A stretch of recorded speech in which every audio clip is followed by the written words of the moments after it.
All right, I'm going to introduce you to my very favorite AI tool in the whole world. It's NotebookLM. I use it in my teaching. I use it personally. As you can see, I have a lot of notebooks made. I had even more before I cleaned it up for the semester. And and you can also look at some of the notebooks that NotebookLM has created for you. So right now, I'm going to look at how I could create a notebook. So the really great thing about Notebook LM is that it focuses the AI only on what you stick into a notebook. So that means that you can really go deep into some particular source or sources. You can add a bunch of sources. I think something like 50 sources to a notebook. And then it'll go through all of them and tell you some great stuff. So let's say I had an economics class and my teacher kept throwing a whole bunch of PDFs at me. I could stick each one of those PDFs in Notebook LM and I would have a study guide for all of my economics course. So it's really easy to do. So here's a little create a new notebook. Okay, I'm going to click on this.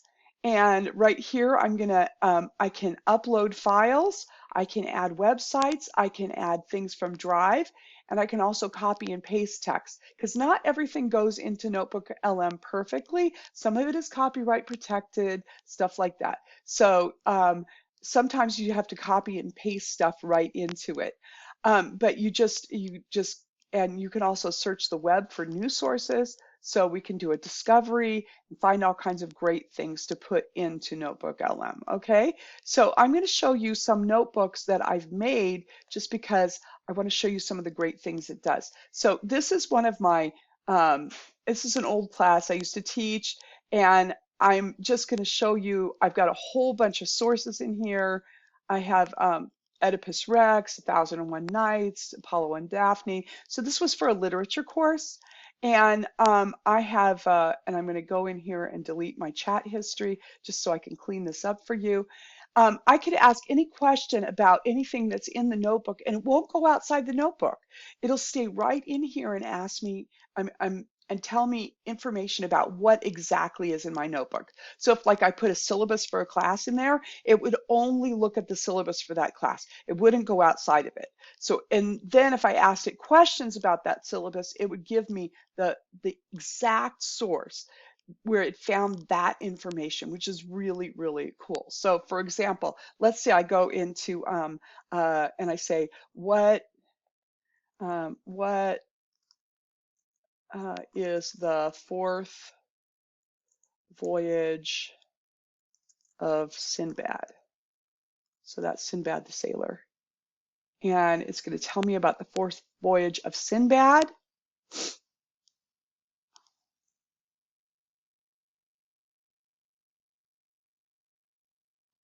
It's reading through the stuff. You could do it faster than me though. Okay, so it's going to tell me about the information about this voyage, but doesn't just tell me because AI, as you know, hallucinates. So I can go in here and I can actually see where it says this information about the fourth voyage. And if I want to go directly into the text, I can click on this and it'll go right into the text where that exact information is. It's very, very, very cool. Okay, so over here on this side, you're going to find all kinds of things like the audio overview, which is a podcast, a video overview, which is like a slideshow with narration. There's a mind map, which I'll show you what that is in a minute. There's reports you can do, flashcards, quizzes, infographics, slide decks, and data tables. And anytime you see this little pencil, you can personalize what you're doing. Okay, so for example, I'll show you what a mind map is. So this is the Canterbury Tales, Chaucer's Canterbury Tales. You're probably familiar with it. So here's the pilgrimage frame narrative.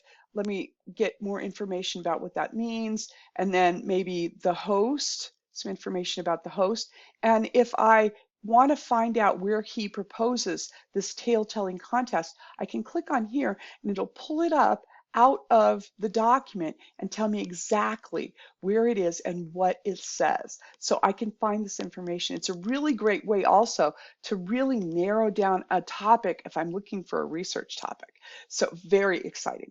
Okay, now let's see what else it does. All right, so for example, some of you might be English as a second language people, and maybe you're trying to read this like Chaucer's Canterbury's Tales, and it's really hard to figure out because, for goodness sakes, maybe you don't speak English as your first language, okay?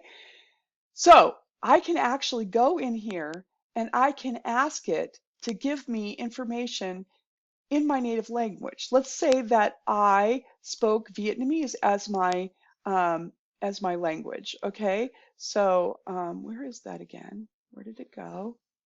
Okay, here it is. So here is an overview of the wife of Bath in Vietnamese, all right? I'm just going to show you this. Có một câu hỏi mà dường như muôn đời vẫn thế. Phụ nữ thật sự khao khát I'm điều not gì sure nhất? how good it is, but my Thật thú student vị là trong văn học who spoke có hai người phụ Vietnamese nữ said huyền it was thoại very good. sống cách nhau cả ngàn năm, lại đưa ra hai câu trả lời không So thể nào khác biệt it's hơn. an overview with Một bên slides. là Antigone, người sẵn sàng chết vì lý tưởng ở Hy Lạp cổ đại, và bên kia chúng ta có bà vợ xứ Beth, một bậc thầy của nghệ thuật sống ở nước Anh thời Trung Cổ. Hôm nay chúng ta hãy cùng đặt họ lên bàn cân nhé. Và toàn bộ cuộc so sánh này, See, nó it thực sự has a bắt whole nguồn bunch từ of một câu slides. hỏi It's duy really nhất. cool.